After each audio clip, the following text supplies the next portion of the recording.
mùi từ mà nó hoang lệ nó hầm giặc mà phơ đường mà nó mùi từ mà nó hoang lệ nó hầm giặc mà phơ đường mà nó nương nó bùi lá nương nó bay tha nương nó bùi lá nương nó bay tha ani ham giấc mà ani ham giấc mà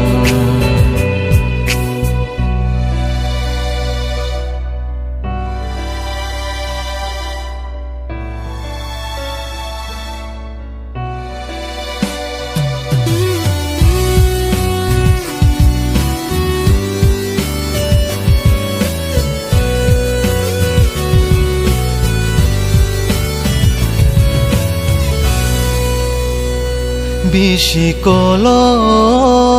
lai thangka nương bayani ham sak ma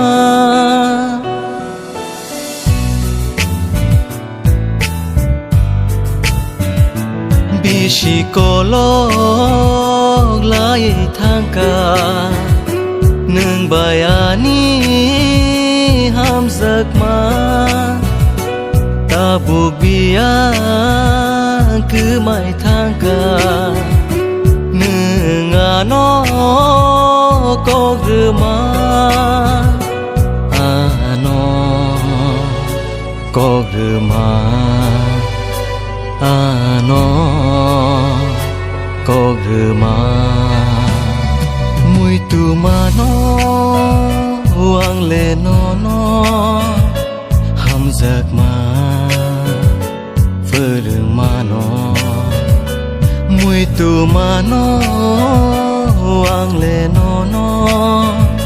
hầm giặc mà phơ đường mà nó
mùi tù mà nó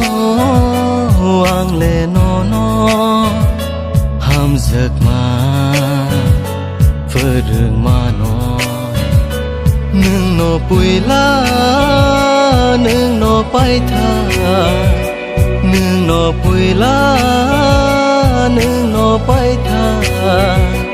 ani hầm giặc mà